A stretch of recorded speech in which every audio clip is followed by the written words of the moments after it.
નમસ્કાર દર્શક મિત્રો, હું છું રૂપલ મણેચિયા. સંપૂર્ણ ન્યૂઝમાં આપનું સ્વાગત છે. પાલનપુર પશ્ચિમ પોલીસ દ્વારા એરોમા સર્કલ પાસેથી એક લક્ઝરી બસમાંથી વિદેશી દારૂ સાથે ચાલક સહિત 2 શખ્સોને ઝડપી લઈ વિદેશી દારૂની બોટલ નંગ 67 સહિત કુલ ₹10 લાખ ઉપરાંતનો મુદ્દામાલ ઝડપી લઈ કાયદેસરની કાર્યવાહી હાથ ધરવામાં આવી છે.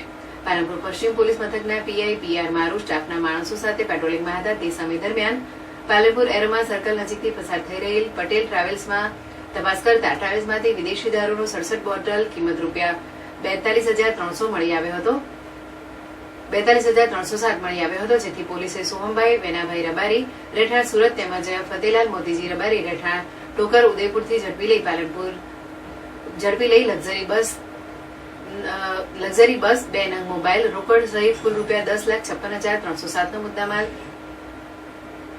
કબજે કરી કાયદેસરની કાર્યવાહી હાથ ધરવામાં આવી હતી.